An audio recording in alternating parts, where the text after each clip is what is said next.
даулы тақырыптардың біреуін қозғаймыз. Қара тор адамдарға қарағанда ерте қартаяды. Маркетинг үшін шығарылатын дүниелер. Бетінде күйік пайда болуы мүмкін, губыларын удалить етіп жатыр. Үлкен ерінді жақсы көрді, өз-өзін тоқтата алмайды. Ол мифтерді шығаратындар көбінде ойлаймын массажистер. Ерлердің терісі әдемірек көрінеді да. SPF 5 сағат қорғайды деген ол миф. Көп адамдар бір-бірімен сүйісіп амандасады. Гормондардың бұзылуының әсері өте жоғары. Өлуге дейін баратын жағдайларға әкеліп соғады. Ұрықтағы дамудың бұзылысына ұшырауы мүмкін. Себебі неде десем, ChatGPT айтты дейді. Бүгінгі кезде косметологиялық процедураларға ұмтылған арулардың саны күннен күнге артуда, және де бізде косметологиялық сұрақтарға бүгін көптеген өзіміздің жауаптарымызды алатын боламыз. Бүгін бізде қонақта PhD доктор Қарлығаш Темірбайқызы. Сәлеметсіз бе? Сәлеметсіз, жақсы. Сұрақтардан бірден бастасақ, қазіргі кезде жалпы қартаю ол адам баласының бәріне ортақ процесс. Бұрынғы 40 жас пен қазіргі 40 жастағы әйелдерді салыстыруға келмейді. Жалпы ерлердің де, әйел адамдардың да қартаюына қандай факторлар әсер етеді? Қазіргі таңда енді жалпы кез келген адамның өз уақытымен қартаю ол қалыпты жағдай. Біреуге генетикасы жақсы дамуы мүмкін. Генетикалық қартаймайды біреулер тез қартаяды. Менің практикамда салыстырмалы түрде қарағанда бірінші фактор ол сары адамдар, кішкене қара тор адамдарға қарағанда ерте қартаяды. Олардың терісі жұқа болады, көзінің айналасындағы терілер өте жұқа болады. Мысалға 30-ға кеп қартаю процесс басталу керек болса, сары адамдарда 20 жасында уже қартайып бастайды.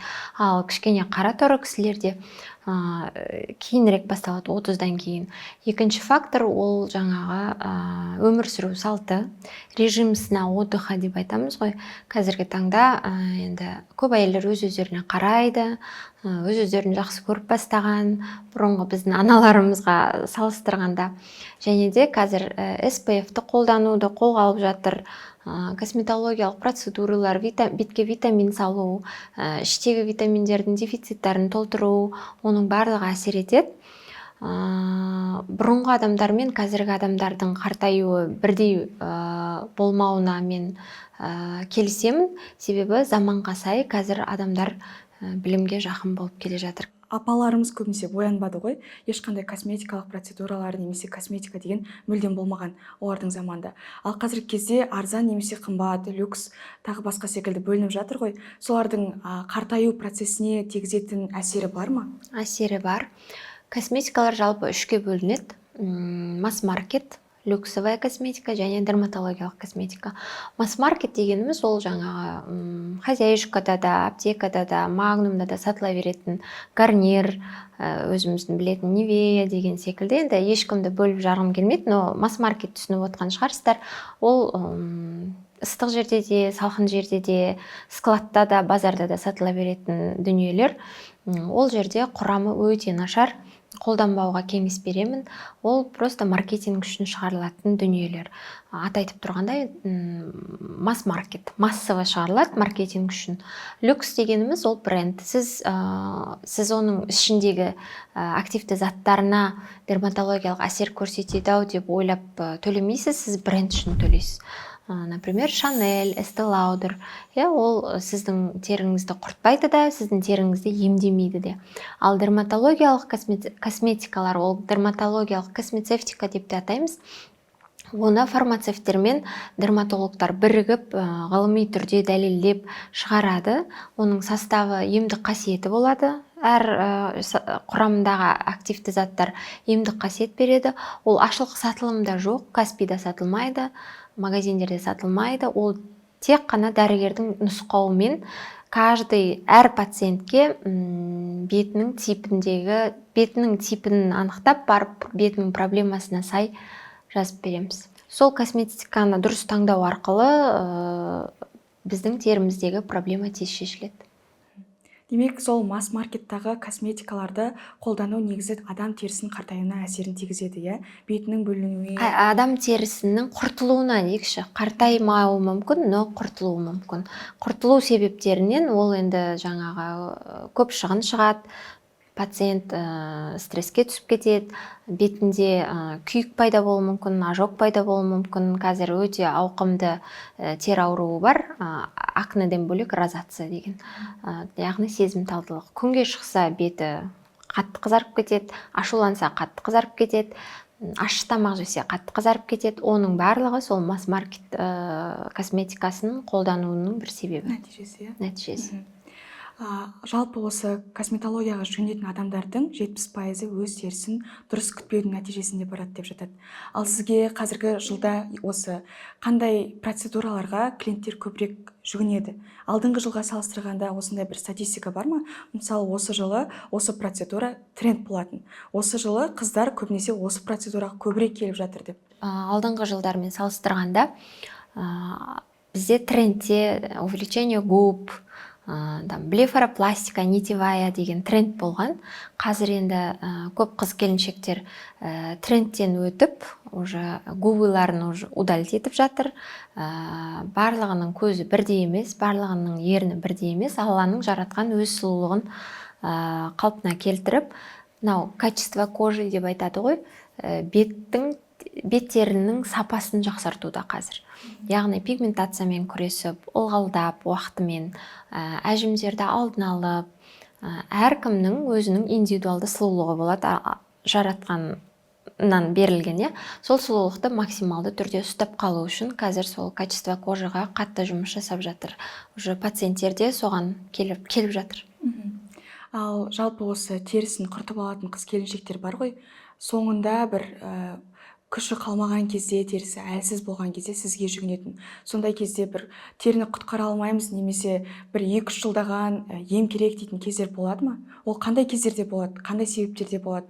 Ең ұзақ емделетін енді косметология саласында дейінші, дерматология емес, косметология. Дерматология енді ол өте ауыр аурулар, тері аурулар, мүлдем өмірде жазылмайтын тері аурулары болады. Енді ол жаққа өтпей қойық, но косметология саласында ең ұзақ емделетін, негізі емделмейді, ремиссияға кетеді. Ремиссия деген не ол, уақытша ұйықтату деген сияқты ғой, қарапайым тілмен түсіндіргенде. Ол акне және жаңағы розация. Акне негізі толықтай емделмейді, бірақ оны ремиссияға келтіруге болады. Сол сияқты розация тері ауруы да толықтай емделмейді, оны ремиссияға алып келеміз. Ұзақ емделуі мүмкін, пациент стресске ұшырауы мүмкін, но срыв болады, қайтадан келеді, срыв болады, қайтадан келеді, әйтеуір емдеп шығуға болады. 90% емдеп шығуға болады. Бірақ кез келген стресс, кез келген дұрыс тамақтанбаса, ұйқысы дұрыс болмаса, өмірінде бір үлкен проблемалар басталып кетсе, немесе дұрыс косметика қолданбай, фастфуд көп жеп жүрсе, немесе гормондары қатты бұзылса, онда акне қайтадан шығуы мүмкін. Сіздің кейсіңізде өзін терісін немесе бет әлпетін үйде жасаймын, өзім түзеп алам деп келіп құртып алған тәжірибелер болып еді? Болған, пилинг қолданған үй жағдайында. Негізі пилинг деген көптеген қышқылдардан тұрады ғой, пилинг. Әр адамның бет терісінің типіне қарай қолдану қажет пилингтер болады. Енді соны ақша экономдаймын дейме, или жаңағы TikTok, Instagram желісінде қазір beauty эксперт дегендер көбейіп кетті. Медициналық білімі жоқ адамдар. Солардың айтуы бойынша, немесе блогерлардың жаңағы жарнамалардың арқасында бетін күйдіріп алған пациенттер кездескен. Бірақ біз ожогты емдейтін дәрігерлермен совместно жұмыс жасап, бірінші ожогты толықтай 2 ай қалпына келтірдік. Одан кейін арғарап жаңағы коллагендер салып, теріні қалпына келтіру үшін барынша жұмыс жасадық. Жалпы косметологиялық процедураларға жүгінген кезде осы филлерлерді айтып жатады. Филлерлер осы дұрыс салынбаса, немесе уақыт өте келе адамның бетінде жиналып қалуы мүмкін дейді. Сол шын ба? Филлердің негізі ағзадан шығады уақыт өте келе, ерінде 6-12 айда кетеді. Беттің басқа зоналарында 1-1,5 жылдай тұрады, және терең қабаттарға салса, ол 2 жылдай тұрады. Бірақ мынандай түсінік бар, гиперкоррекция деген. Яғни мөлшерден тыс филлер қолданса, онда жаңа МРТ, УДЗ мен көрген кезде қалдықтарын көріп жатамыз. Ол енді мөлшерден тыс көп салынса, онда қалдықтары қалып қояды. Бірақ ол адам ағзасында гиалурон қышқылы бар болғандықтан адам ағзасына зияны жоқ, бірақ гиалурон қышқылы өздігінен суды жинайды, суды тартады, притягивает воду деп айтады орысша. Сондықтан беттің ісінуі, терінің ісінгеннен кейін терінің созылуы қаупі бар. Сондықтан мерасымен салу керек.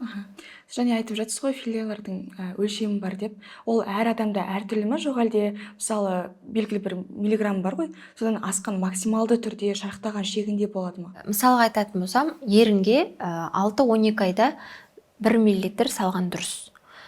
Келесі жылы кішкене 0,5 по показаниям көрсетіліміне қарай дозасын әр адамның өзінің анатомиялық еріннің формасы болады. Сол формасына қарай біз таңдаймыз және сол мөлшерде салуды кеңес береміз. Кейбір жағдайларда түсінбей жататын пациенттер бар. Жаңағы жақсы көреді, үлкен ерінді жақсы көрді, өз-өзін тоқтата алмайды. Енді ол жағдайда мен психологқа баруды кеңес берем. Ал басқада көп 80-90% пациенттер дәрігерді тыңдайды. Жалпы филлерлерді айтып жатыр ғой, қалып қояды 1-2 жылға дейін деген кезде, ол жерде көбісі түсінбейді екен. Ол қалай шығып кетеді адамның терісінен дейді. Процеспен бөлісіп кетеді. Лимфа жүйесімен шығады, және терімен шығады. Терімен, көбінде терімен шығады. Размері азайып, ол мүлдем кішкентай түйіршікте айналып жоқ болып кетуі мүмкін. Бірақ егер даже организмде қалып қойған жағдайда да, тағы қайталап айтам, ол зиян емес. Жаңағы беттің ісінуі болып адамның өзіне дискомфорт сезілсе ғана зиянды түрде қарауға болады, бірақ адамның ішкі организміне зияны жоқ, себебі адам организмінде гиалурон қышқылы бар зат. Жалпы косметология саласында қандай процедуралар ғылыми дәлелденген және де пайдасы бар деп саналады? Қазір көп адам ботокстан қорқады. Именно сол ботокс ғылыми дәлелденген. Медицинада ботокс неврология саласында активті түрде қолданылады. Офтальмология саласында қолданылады. Ал косметологияда біз өте микро дозада қолданамыз. Және дерматологияда қолданады. Неврологияда ДЦП балдарда спастиканы емдеуге, жаңағы бұлшық еттерін босаңсыту мақсатында қолданады. Ол бірнеше жыл, 100 жыл бұрын уже дәлелденген дүние. Егер ол қатты зиян болса, оны ДЦП балаларға неврология саласында қолданбас еді. Ал офтальмология саласында косоглазияны емдеуге қолданады ботоксты, яғни қылый көздер. Дерматологияда қолдану розацияның розация деген ауру беттің қызаруы ғой, сол қызаруды басу үшін, уақытша басу үшін коктейль жасау арқылы қолданылады. Ал гипергидроз, жаңағы қолтықтың тершеңдігі, аяқтың шамадан тыс терлеуі, алақанның терлеуі барлығы ботокспен емделеді. Ал косметологияда әжімдерді кетіру үшін біз микродозада тері астына бір тамшының жартысындай дозада қолданамыз. Ол мүлдем зиян емес. Ол керісінше қартаюды алдын алады және жасартады. Ол күнде жасап жүрген процедурамыз, бірақ өте мифтер көп. Ол мифтерді шығаратындар көбінде ойлаймын массажистер, массажбен кетеді деп айтады ғой, әжімдерді массажбен әжім ешқашан кеткен емес. Және массажды бетке жасатпауды ұсынамын, себебі беттегі бұлшық етті артық тым шамадан тыс созуға қарсым. Ал именно ботокс қана әжімдерді кетіреді, басқа ештеңе кетірмейді. Жалпы ер мен әйелдерді салыстырған кезде ерлердің бетке деген күтімі жалпы бір кір сабын немесе жай ғана сумен бүйтіп жуа салу болса, ал әйелдердікі көбінесе көп деген күтім, заттар, кремдер, уходтар, солардың нәтижесінде тұрады ғой. Бұлай салыстырған өзінде ерлердің терісі әдемірек көрінеді да, әйелдердікінен қарағанда. Сонда қандай айырмашылықтар бар? Ер адам мен әйел адамның жаратылысы екі түрлі. Олардың коллагенінің бөлінуі де екі түрлі. Ер адамдарда кішкене качественный, сапалы түрде бұлшық еттерінің қалыңдығы да оларда қалыңдау. Ал әйел адамдар енді бізде жаңа бала туу, гормондардың қатты стресске қатты ұшырауымыз, ер адамдар стресске бейімдеу болып келеді ғой, соған да байланысты. Және көп жұмысты әйел адамдар атқарады. Біз мәселен тек қана жұмыс істеп үйге келіп демалмаймыз. Біз үйде де екінші этаптағы жұмыс күтіп тұрады. Сол себепті әйелдер тез қартаяды деп ойлаймын. Сондықтан әйелдер қазір процедуралар жасау арқылы ер адамдар да қазір активно жасап жатыр, уже еркектер өте көп келіп жатыр. Енді олар губы жасатып, олай пластика жасатпайды, бірақ качество кожаны жақсарту үшін ботоксты активті түрде салып жатыр. Жаңа қолтықтарын терлеуі, аяқ алақанның шамадан стерлеуіне әр 6 ай сайын ер адамдар келіп жатыр біздің клиникаға. Жалпы осылай ер адамдар процедура жасаған кезде олардың іштерінен бір ұялу сезім қазір бар ма? Бұрын көп болатын. Және фотоға, видеоға, инстаграмға, сториске салдырмайды. Енді еркектерге ол ұят секілді көрінеді, бірақ көп келуіне байланысты оларға да уже нормаға айналып жатқан сияқты. Базовый минимум болып жатыр. Түсінікті. Ал үй жағдайында қолданатын күтімдердің маңызы, мысалы, бізде SPF бар, макияждың өзін сүрткен кезде бірінші гидрофильный масло қолдану керек, одан кейін гельмен жуу керек. Кореяның қыздардың уходын қарасақ, олар бетін бүйтіп сүртіп, әр этап жасайды да. Оның маңызы бар ма? Мысалы, кейбір қыздар болады, макияжды бірден гельмен жуып, одан кейін ұйықтап қалатын. Немесе кейбіреулер болады, бірінші оны сүртеді, одан кейін гель қолданады, одан кейін сыворотка жағады. Әр күн сайын ол бетке ешқандай зияны жоқ па? Маңызды нәрсе бұл негізі. Мен өзімнің жеке парақшамда да, маған келген пациенттерге де өте көп айтам. 80% ол үй жағдайындағы уходқа байланысты. Дұрыс очищение болу керек, жаңағы двухэтапный, трехэтапный, сол мицеллярное масло немесе мицеллярный бальзам қолдану керек. Ватный дискті теріге көп тигізе бермеңіздер, теріні артық скрабпен жумаңыздар деп барлығын консультациямда түсіндіріп отырамын. Сол поэтапностьтың дұрыстылығына келе жатыр біздің пациенттеріміз. Бұрын дұрыс емес жуып жүрген адамдар уже үйреніп жатыр дұрыс жууға. Оның өзінің кезегі поэтапностьті болады. Жаңа сіз айтқандай мицеллярное масло бірінші, және көзбен ерінге бөлек зат қолдану керек, бетке бөлек зат қолдану керек. Одан кейін основное умывание, жаңа умывалкаға келеміз. Оның да түр-түрі бар, гель тәрізді, милк тәрізді, молочко тәрізді, және пенка тәрізді. Біреулерге пенка келеді. Қатты майлана беретін беттерілерге мен пенка берем. Біреулер мүлдем құрғақ теріні пенкамен жуып, дәхрипта оны одан бетер құрғатуға болмайды. Сондықтан оларға гель тәріздесі немесе милк тәріздесі умывалка берем. Обязательно кожаның pH-ын реттеу үшін тоник қосамын. Тоникті 5 спирта, барынша өсімдіктен жасалынған ромашка, гамамелис тониктерін берем. Одан кейін сыворотка, крем, поэтапностьті болады. Әр қолданылатын заттың өзінің қызметі бар. Жалпы осы өмірде, күнделікті өмірде біз байқамайтын, бірақ терімізді құртып жатқан әдеттер бар ма? Қандай заттармен біз өзіміздің теріміздің сапасын жақсарта аламыз? Мысалы, тіпті күтімді таңдаған кезде қандай құрамға мән беру керек, сыртындағы таңбаларына мән беру керек деген секілді. Мен бұл жерде айтатын едім, егер қартайғыңыз келмесе, SPF-ті қолданыңыз. Және SPF-ті азанда бір рет қана жағып кешке дейін жүру емес, әр 2 сағат сайын. Иә.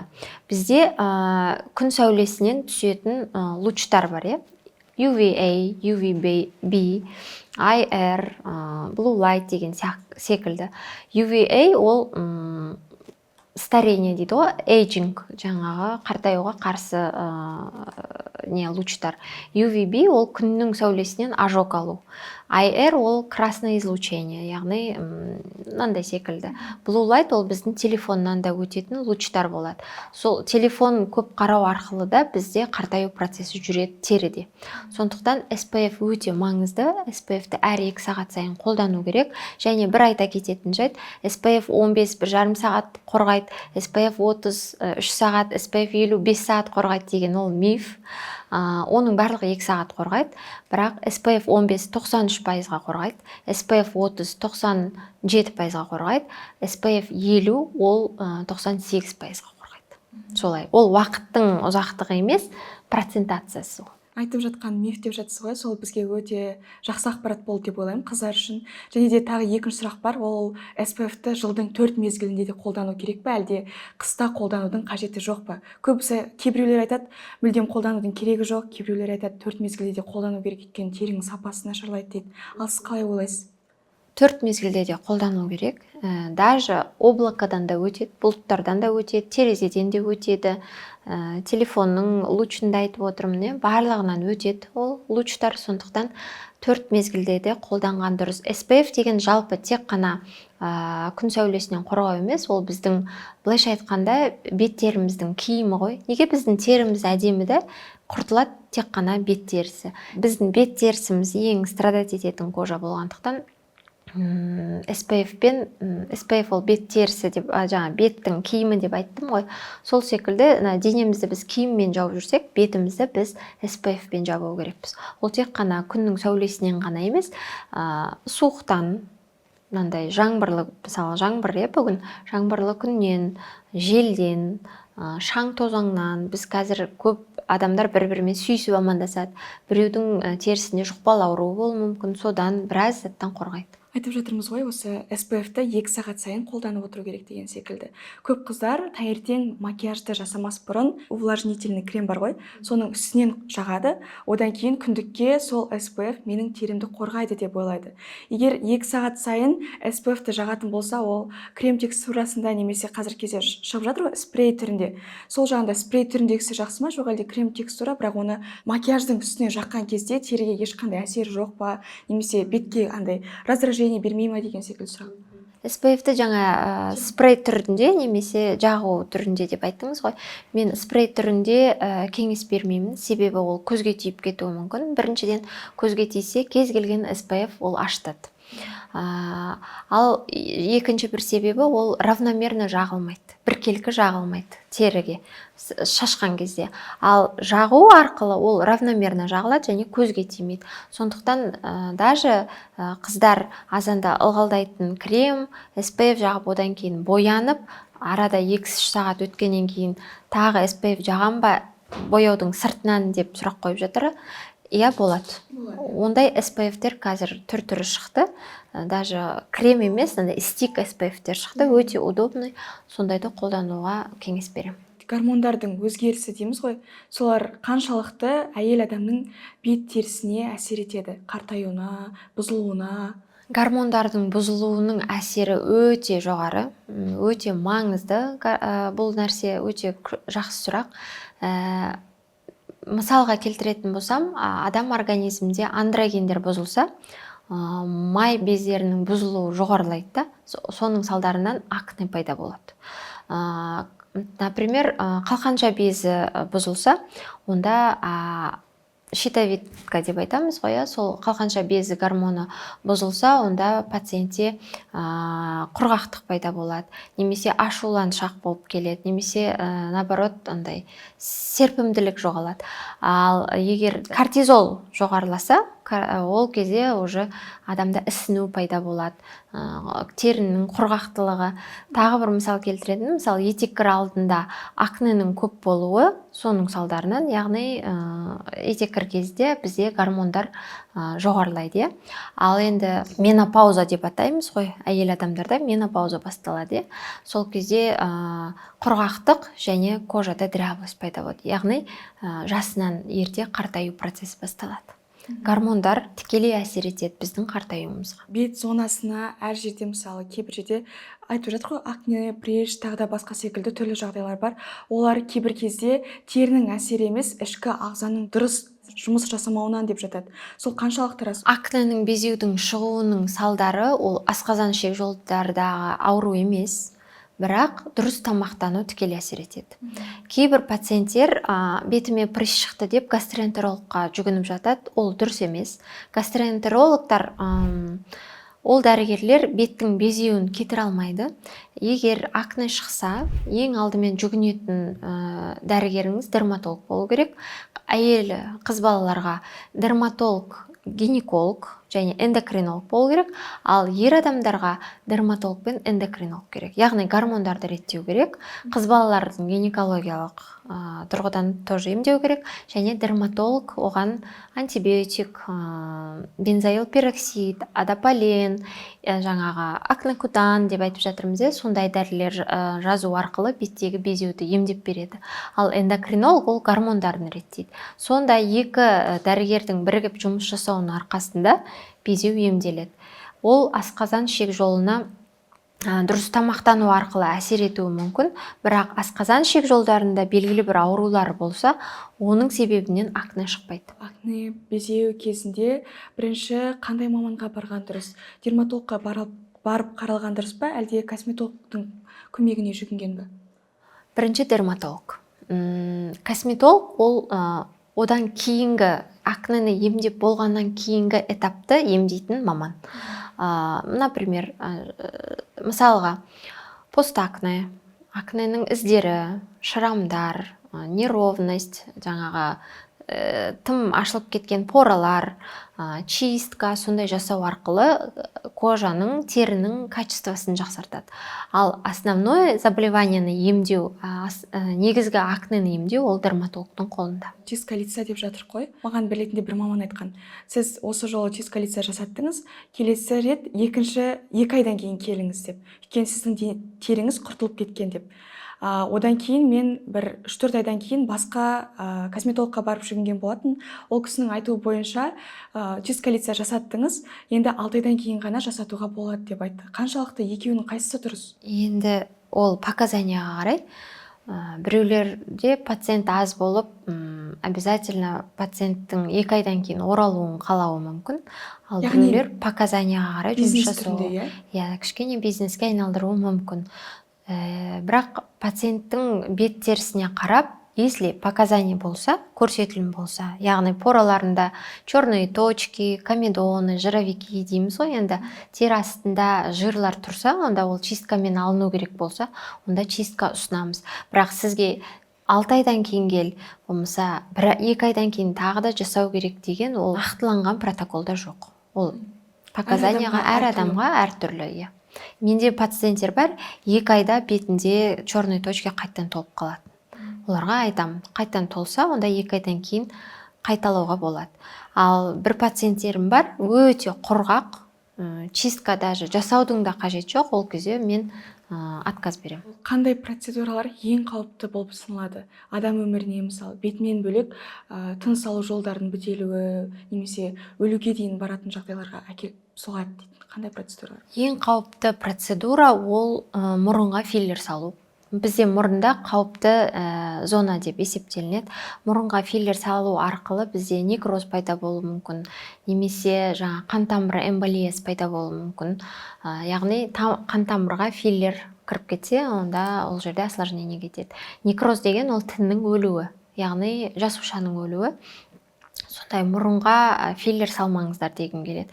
Егер көріп жатқан пациенттердің арасында мұрны үлкен, мұрнның формасы ұнамайды, немесе мұрны тым кішкентай болып филлер салдырғысы келіп жүретіндер бар болса, онда ринопластика жасатуға, хирургиялық ринопластика жасатуға кеңес беремін. Маған келген пациенттердің барлығын хирург ринопластикке жібереді. Филлердің осложнениесі именно мұрын зонасында өте көп. Яғни сол мұрын зонасына жасалатын процедурадан кейін қандай қауіптер болады? Қан тамыры эмболиясы болуы мүмкін, некроз ткани болуы мүмкін. Ол бірден байқалатын процесс па? Бірден байқалады, жүре байқалуы да мүмкін, біртіндеп іріңдеуі мүмкін. Яғни мұрынның ішінде мұрынның үстінде іріңдеп, мұрыннан айырылуы мүмкін, былайша айтқанда. Мұрынға зиян. Филлер енгізу кезінде сосудистая окклюзия болуы мүмкін деп жатады ғой.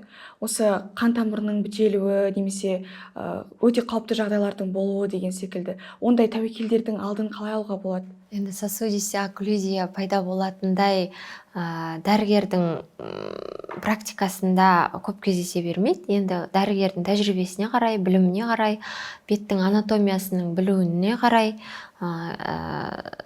осложнение қай кезде болады, қай зоналар опасны, соны кез келген дәрігер, дерматолог, дәрігер, косметолог білу қажет. Жақсы сапалы препараттармен жұмыс жасап, білікті дәрігер болса, онда ондай осложнениялар болу қаупі өте аз. Қазіргі кезде осы акне кутан туралы көп айтылып жатыр. Біреулер оны қауіпті дейді, чудо препарат деп жатады. Және қазіргі кезде осы әлеуметтік желілерде көп акне кутан балалар деп жатады ғой. Сол балалардың солай болып тууына қандай әсерлер бар? Ол әке жақтан болуы мүмкін ба, жоқ әлде ана жақтан ба? Акне кутанды ішкен кезде, жалпы акне кутан деген не? Акне кутанның құрамындағы активті зат, ол изотретинаин деген зат, ол витамин А-ның туындысы. Ол бізде организмде бар, ол жаңа жүктілік пайда болған кезде шамадан тыс сырттан түсіп жатса, жаңа жүкті әйел ішіп жатса, сол акне кутанды, онда жаңағы ұрықтағы дамудың бұзылысына ұшырауы мүмкін. Егер витамин А-ның көп мөлшерде түскен кезде ұрық дамып жатса, онда ол жаңа бас сүйегінің дұрыс емес қалыптасуы пайда болуы мүмкін, құлағының қалқандығы дұрыс емес болуы мүмкін, және қасқыр таңдай, ерін жырғы пайда болуы мүмкін, ақыл есінің кемістігіне әкелуі мүмкін. Сондықтан жүктілік кезінде немесе жүктіліктен алдын ішуге болмайды. Ал егер акне кутан ішіп жүрген пациенттер болса, акне кутанды аяқтап 1 айдан кейін жүктілікке рұқсат етілген. Ол уже дәлелденген ғылымда. Ал егер жүктілік кезінде 1 таблетка іше салайын, түкте болмайды, 2 таблетка іше салайын, түкте болмайды дейтін бізде жас қыздарымыз бар. Оларда енді денсаулығында ақауы бар балалардың туылуы әбден мүмкін. Ал ер адамдарда ше, олардың да сол баланың тууына әсер етеді ме? Ер адамдардың акне кутан ішіп жүрген кездегі ұрықтануы ол тікелей әсер етпейді баланың олай дамуға. Ол жаңағы әйел адамның жатырында болғандықтан ұрыққа ер адамдар іше берсе болады. Время беременности әсері жоқ, ол уже дәлелденген.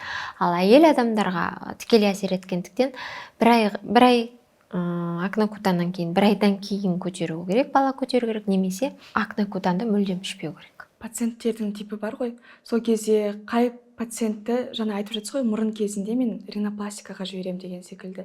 Тағы қандай процедуралар кезінде сіз оны хирургқа жіберіп жатасыз, ал кейбір процедураларды өзім косметолог ретінде жасауға болады деп ұсынасыз. Қазіргі таңда блефаропластиканы өте көп косметологтар жасап жатыр.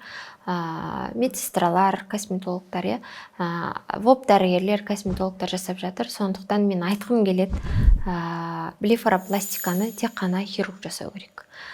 Хирург осложненияны біледі, хирургия тек терімен емес, бұлшықетті кесу арқылы да жұмыс жасайды. Әркім өз жұмысын жақсы біледі, өзінің слойын жақсы біледі. Мысалға бізде терінің бірнеше қабаты бар. Біз тек бетке жұмыс жасасақ, тереңірек хирургтар жұмыс жасайды. Сондықтан адам денсаулығына зиян келмес үшін, көздің көруіне зиян келмес үшін, көздегі нервтарды задевать етіп алмас үшін тек қана хирургтарға жүгінсе деймін. Хирургтар жасаса деймін.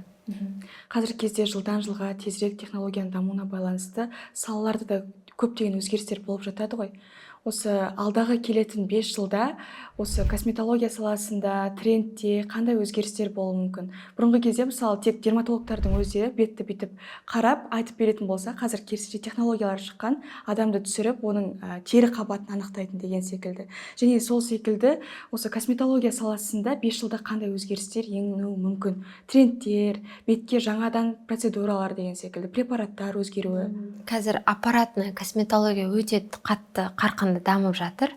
Мен ойлаймын, алдағы 5 жылдықта инъекция салатын аппараттар пайда болуы мүмкін. Қазіргі таңда бізде РФ лифтинг, жаңағы смаз лифтинг, немесе IPL терапия, BBL терапия, пигментация кетіретін аппараттар өте күшті шығып жатыр. Лазерлер көптеген түрлер шығып жатыр. РФ лифтинг жаңағы беттегі рубцияларды, шрамдарды кетіру үшін керемет аппараттар шығып жатыр. Мен ойлаймын, алдағы 5 жылдықта инъекция салатын аппараттар шығуы мүмкін. Негізі өте қызық. Үй жағдайында негізі көбісі емделгісі келеді ғой. Қазіргі кезде дәрігерге де бармай, косметологқа жалпы маманның көмегін ChatGPT білет, олар содан сұрайды деп өз үй жағдайында теріп, одан кейін сол бот не айтты, соны жасайтын пациенттер де көп па? Өте көбейіп жатыр қазір.